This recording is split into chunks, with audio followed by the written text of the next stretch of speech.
You're watching MLB Network's continuing coverage of Shohei Ohtani, Has your phone stopped blowing up? Mine hasn't. No, agreeing to what is believed to be the richest contract in professional sports history. $700 million. He's going to the Dodgers. Harold Reynolds, Robert Flores. Let's bring in another one of our insiders, Jon Heyman. Jon, what insight do you have on how this deal came together? Yeah, well, I'll tell you what I know, but obviously nobody's going to know a lot because this was shrouded in secrecy. As of late last night, my understanding is the Dodgers did not know that they were getting him. And so it was either very late last night or this morning where it came together, where the Dodgers became the team and that they understood that they were getting Shohei Ohtani. My other understanding is that there were three finalists, the Angels, the Blue Jays, and the Dodgers. So certainly the Blue Jays were clearly in the running, and the Angels were as well. You know, the Giants and the Cubs were, I guess you could call them finalists. There were 5 teams. And, you know, one thing I will say, I don't think it's about the money. I think the Dodgers were the favorite all along, which is what we've always said, because of 2 things. Geography, number 1. Number 2, they are the most consistent winning team in Major League Baseball. Just look at the record. You know, John, one thing, I did get a chance to catch up with Shohei at the end of the season, and he was dead set on the fact that when he first came over here, everybody made it sound like he had to be on the West Coast. And he said, I never had said that. That just became a narrative. And after traveling around, I really think the Blue Jays had an opportunity. I don't think it was geographic. I do think it came down to the Dodgers winning all the time.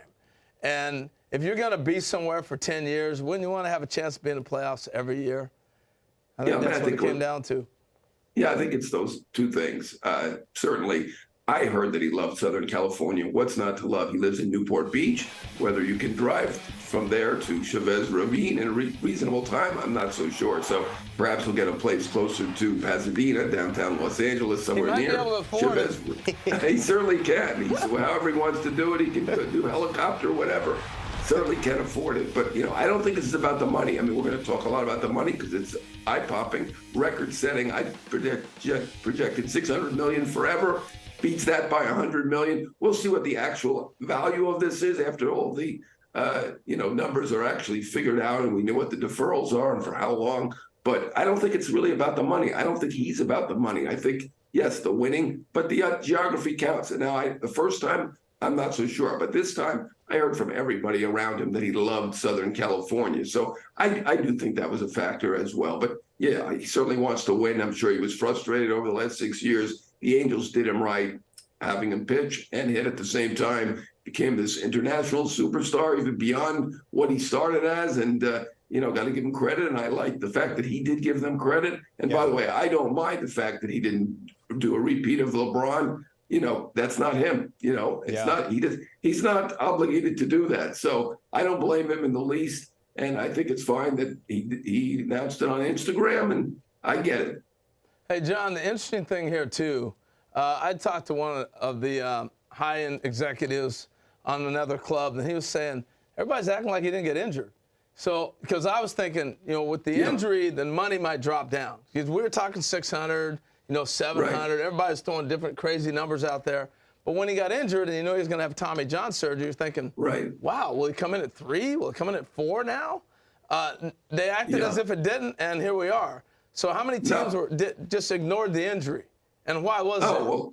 Well, absolutely. I don't know about ignored, but, they didn't factor it in as a huge thing. He has 2 values, as a ball player and as a marketing entity. I mean, his value as a marketing entity is through the roof. I mean, this guy is doing something nobody has ever done. I mean, Babe Ruth did not do this, where he's a hitter and a pitcher together, and is one of the best at both simultaneously for multiple years.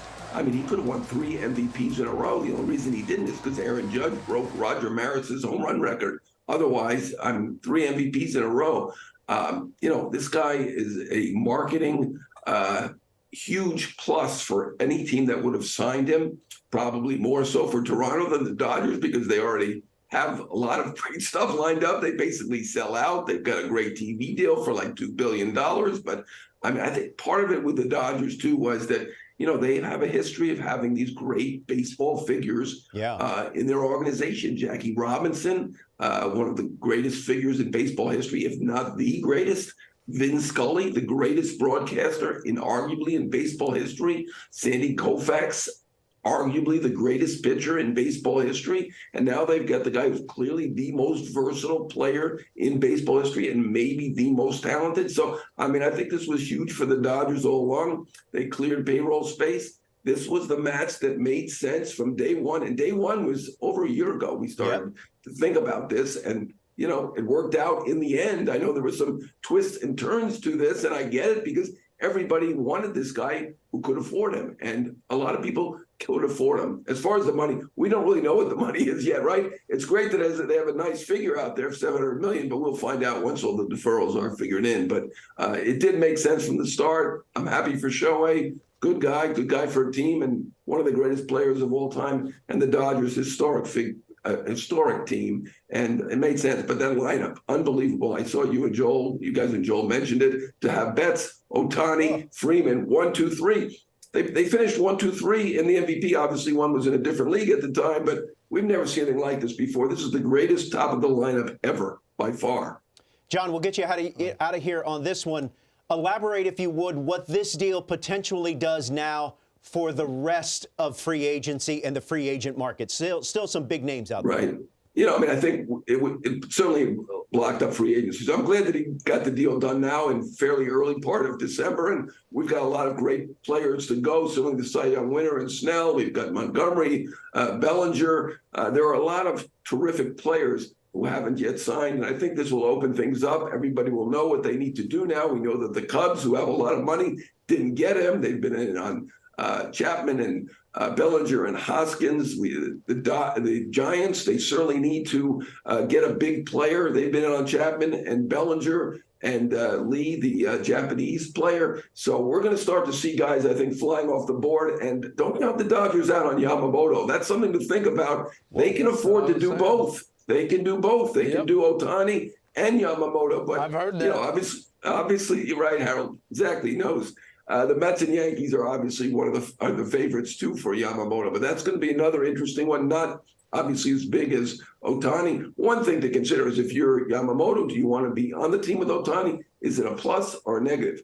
You know, we don't know. We're not inside his head. Maybe it's a plus. Maybe he'd rather be by himself. It's always a plus now because you're not the one that everybody's looking at every second. True. There is something underneath Mookie, Freeman, Ohtani. You're not. The pressure's not on you if you're on that team. You're not the big fish. Depends on your personality. Yeah. Good point. I can see it either way. 50% of people would prefer to be with him. 50% would prefer to be the guy who the focus is on. I think that's hard to know, but they can't afford to do it. That's the main thing. And congratulations to the Dodgers for getting this done. And I'm relieved that it's over, and I can start looking at the other players now, and everybody else can too. There you go. Well, John, we appreciate you joining us here on this Saturday. Enjoy the rest of your weekend, and we'll talk to you soon. All right. Great talking to you guys.